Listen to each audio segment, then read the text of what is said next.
দেখো আমি বের করে ফেললাম।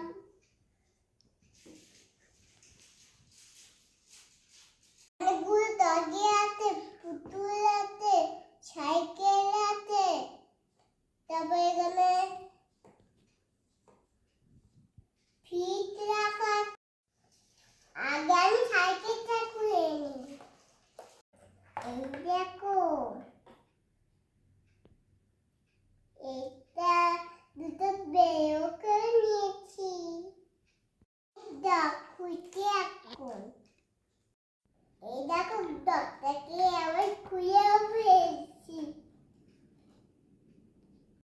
বাকি সবগুলো খুলবো, দেখাবো তোমাদেরকে।